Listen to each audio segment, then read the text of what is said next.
Hello everyone and welcome back to Destiny. It is reset, so of course we have the faction rally beginning for this week. It is going to be going on all week and it will end next Tuesday on reset.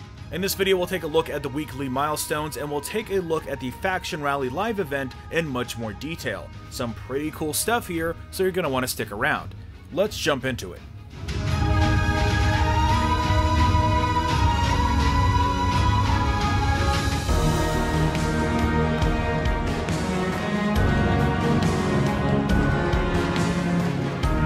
So starting with the milestones, we start with a flashpoint on Io, the Nightfall, which is the Pyramidion, Crucible's Call to Arms, and your Clan XP. These are again the 4 official sources for Luminous Engrams. And speaking of the Nightfall, we have some really interesting modifiers this week, starting with Torrent. Boundless power erupts from within, your abilities recharge much faster, use them to shatter your foes.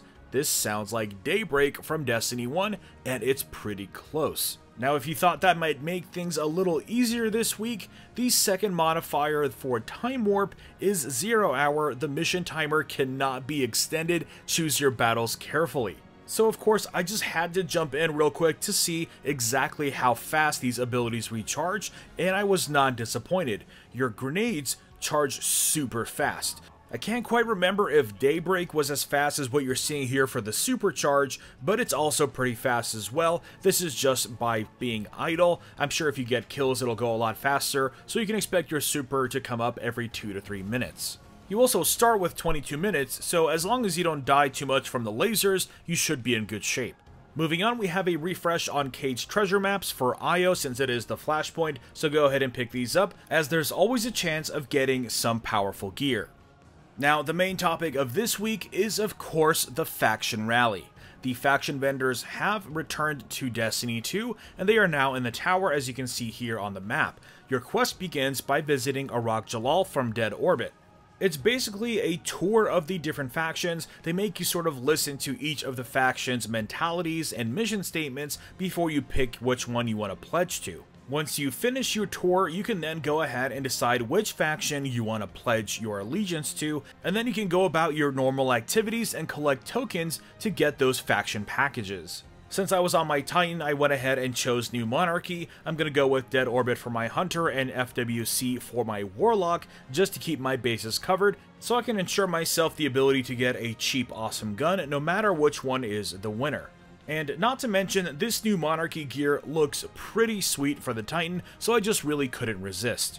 Anyways, once you pledge your allegiance to a faction, you then open up the milestone for faction rally on the EDZ. At least this is the first step. I haven't really gone past this yet, I will be later today, but essentially it's focusing you down on the EDZ, which will then reward you with a stack of reputation. So for this step, you have to go to lost sectors in the EDZ and destroy the supply crates.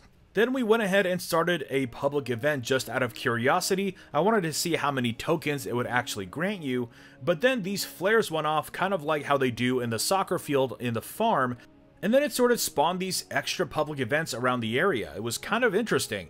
The main public event, as you can see on the timer, is still going on behind us, but here we got some extra public events. To complete these events, we had to stand in the circle and secure the canister of supplies. Each node rewarded us with a single token, and then you can move on to the next point. This is pretty cool, even though it's nothing too special. It was definitely not something I was expecting to be added with the faction rallies. I'm very curious to see what they look like on the different destinations. Sadly, they don't really show up on your map, so you can't really track them down. They just seem to randomly spawn.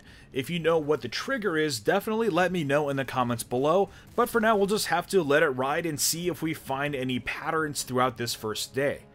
Once we completed all 4 of the capture nodes, we were awarded with 4 additional tokens, and then we made our way to the actual public event. There were plenty of us around, so we were still able to complete it in time. And funny enough, it granted us 8 tokens for completing it on Heroic. So once again, the most efficient way to get these packages done seems to be with public events. But anyways, let me know in the comments below what your thoughts are on the faction rally so far if you've been playing it. Drop a like if you enjoyed this video, and subscribe for more Destiny content. And I will see you all next time.